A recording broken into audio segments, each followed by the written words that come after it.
ലോകമന്ത്രി വീരനാം ദൈവം യേശുവേ വന്ദനം. സമാധാന പ്രഭുവേ നിത്യനാം രാജ യേശുവേ വന്ദനം.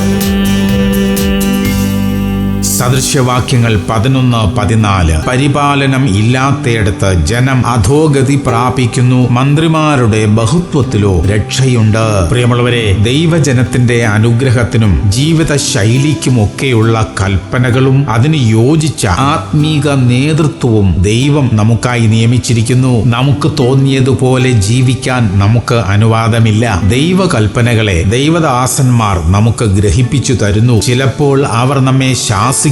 അവിടെ ലോകപ്രകാരമുള്ള നമ്മുടെ സ്ഥാനമാനങ്ങൾക്കൊന്നും പ്രസക്തിയില്ല. ദൈവകൽപ്പനകളെ അനുസരിച്ച് ജീവിക്കണം. അതിലാണ് അനുഗ്രഹം. പ്രാർത്ഥിക്കാം. സ്വർഗീയ പിതാവേ, ഞങ്ങൾക്ക് തന്നിരിക്കുന്ന ആത്മീക നേതൃത്വങ്ങൾക്കായി സ്തോത്രം. ഞങ്ങളെ പരിപാലിക്കാനുള്ള കൃപ അവർക്ക് നൽകണമേ. അവർ ഞങ്ങളെ പഠിപ്പിക്കുന്ന ദൈവവചനം അനുസരിച്ച് ജീവിക്കാനുള്ള കൃപ ഞങ്ങൾക്ക് തരണമപ്പാ. യേശുക്രിസ്തുവിന്റെ നാമത്തിൽ തന്നെ.